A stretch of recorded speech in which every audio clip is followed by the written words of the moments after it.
Pourquoi c'est si compliqué pour certains d'obtenir la pension de réversion? À la mort d'un conjoint, les ressources diminuent de moitié, risquant d'impacter sur le pouvoir d'achat du conjoint survivant. Heureusement, ce dernier aura droit à ce qu'on appelle pension de réversion, plus précisément une fraction de la pension de retraite que le défunt aurait dû percevoir. Mais attention, les conditions pour y prétendre sont nombreuses et strictes. Pension de réversion, des conditions d'éligibilité strictes. Pour être éligible à la pension de réversion, le survivant doit avoir été marié au défunt. Ce qui exclut donc les couples ayant vécu sans union, même liés par un PACS.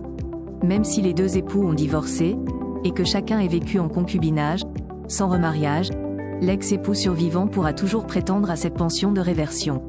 Cette dernière correspond généralement à 54% de la pension que le défunt assuré aurait dû toucher. Elle baisse à 50% si le défunt était fonctionnaire. Autre critère pris en compte, les conditions de ressources, puisque cette pension a été mise en place pour garder un niveau de vie correct suite au décès du conjoint. Si notamment l'époux ou ex-époux vivant seul touche plus de 23 441,60 € par an, la pension ne sera attribuée que de manière partielle, voire pas du tout. Le plafond est de 37 506,56 € si l'époux ou ex-époux vit en couple. Ces plafonds ne s'appliquent toutefois pas au régime complémentaire. Si un autre ex-conjoint vient également à en faire la demande, le montant de la réversion sera partagé en fonction de la durée de chaque mariage avec le défunt. Quelles conséquences après un remariage? Pour chaque régime, les droits sont différents. Si notamment, le défunt était fonctionnaire, et que le survivant venait à se remarier, celui-ci perd tous ses droits à la pension de réversion. Vous l'aurez compris, il faut être célibataire aux yeux de la loi. Même un simple concubinage ou un PACS suffirait à faire perdre le droit de réversion pour ce régime précis.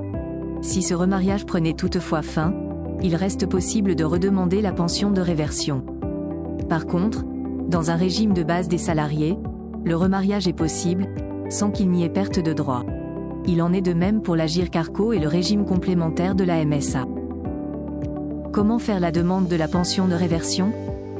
Souvent, c'est cette longue liste de conditions qui rendent la démarche de demande d'une pension de réversion si compliquée. D'ailleurs, il faut savoir que pour y prétendre, le conjoint survivant doit avoir l'âge de 55 ans.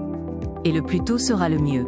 Effectivement, le versement n'est pas automatique et en faire la demande 12 mois après le décès du conjoint permettra de toucher la somme depuis le jour de décès. Au-delà des 12 mois, il n'y a pas de rétroactivité et le versement débutera le premier jour de mois suivant la demande. Si vous n'êtes pas sûr de votre éligibilité, le mieux serait de s'aider de simulateurs accessibles en ligne. Selon votre cas, les dossiers exigés peuvent également être différents.